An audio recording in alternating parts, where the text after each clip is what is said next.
Assalamualaikum warahmatullahi wabarakatuh. Pada kesempatan ini kita kembali bersama dengan Bapak Dr. Haji Popang Sapari.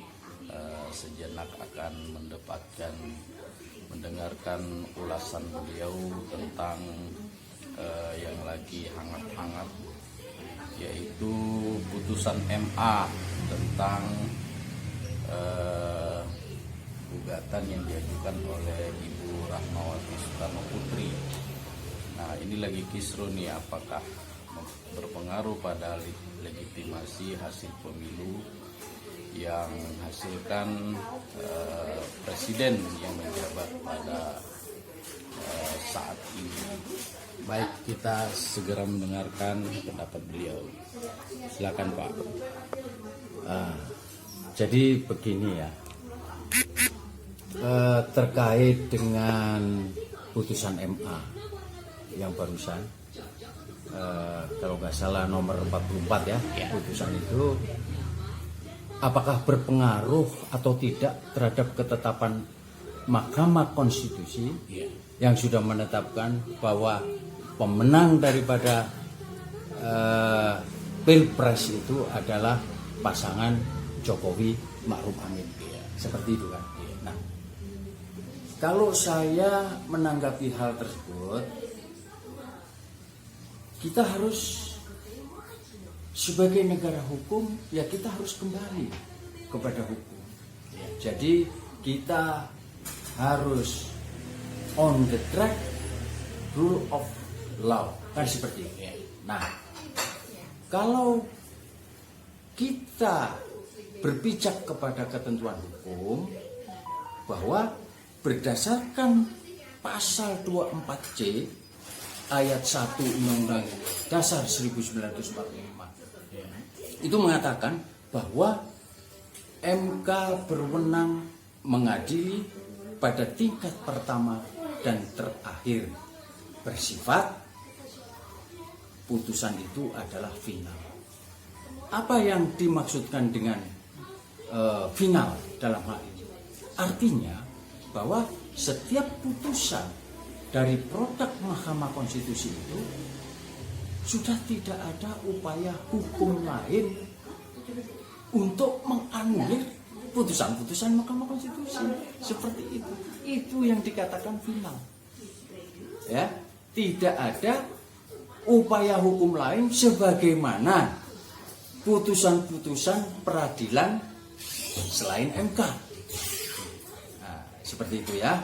Jadi kalau begitu apa Pak sebenarnya fungsi dari putusan Mahkamah Agung tersebut? Apakah hanya membuat kisruh aja atau bagaimana, atau pengaruh kepada pemilihan umum yang akan datang?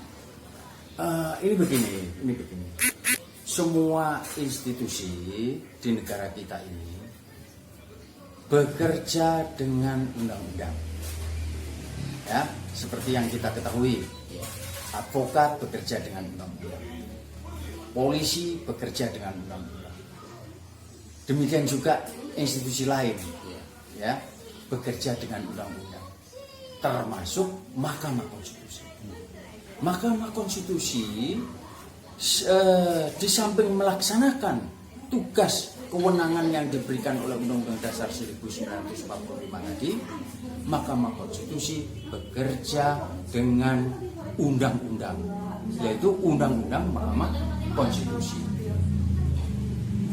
Di pasal 10 ayat 1-nya mengatakan bahwa MK berwenang mengadili.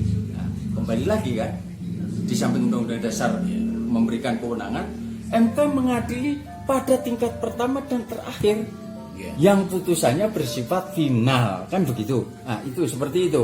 Jadi di antaranya itu pasal 10 itu ayat 1 itu ada beberapa poin A, B, C, D.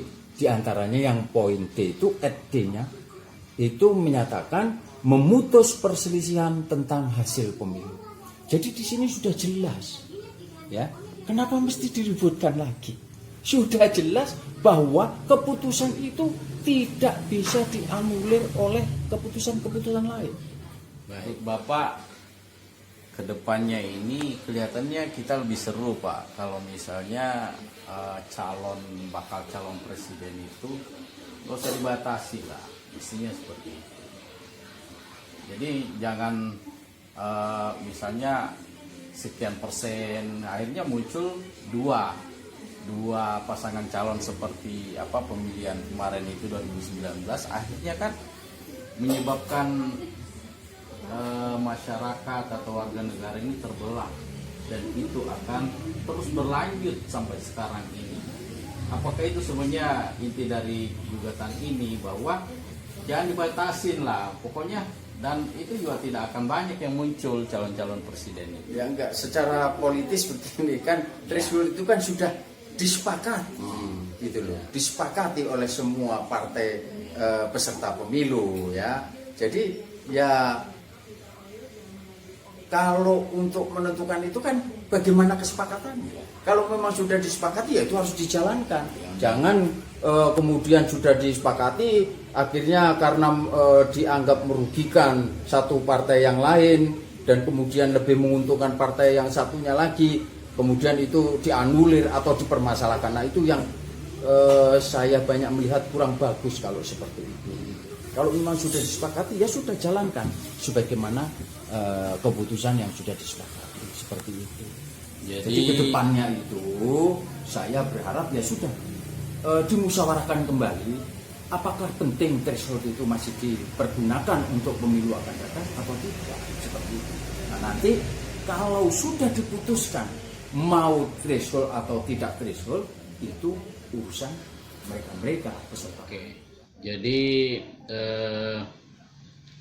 intinya apa ini Pak dari ulasan tentang masalah ini, tentang implikasi putusan MA ini, coba disimpulkan atau inti daripada penjelasan Bapak yang bisa mencerahkan kepada masyarakat. Ya, jadi begini, pada hakikatnya hemat saya bahwa putusan Mahkamah Agung yang sedang diributkan ini tidak bisa secara otomatis dapat menjadikan putusan Mahkamah Konstitusi menjadi batal demi hukum.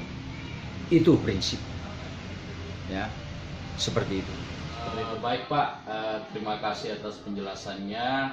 Mudah-mudahan apa yang kita sampaikan kepada seluruh masyarakat bisa mengambil pelajaran, bisa mengambil manfaat dari ini semua, dan sampai jumpa di lain waktu lagi Pak. Terima kasih. Wassalamualaikum warahmatullahi wabarakatuh.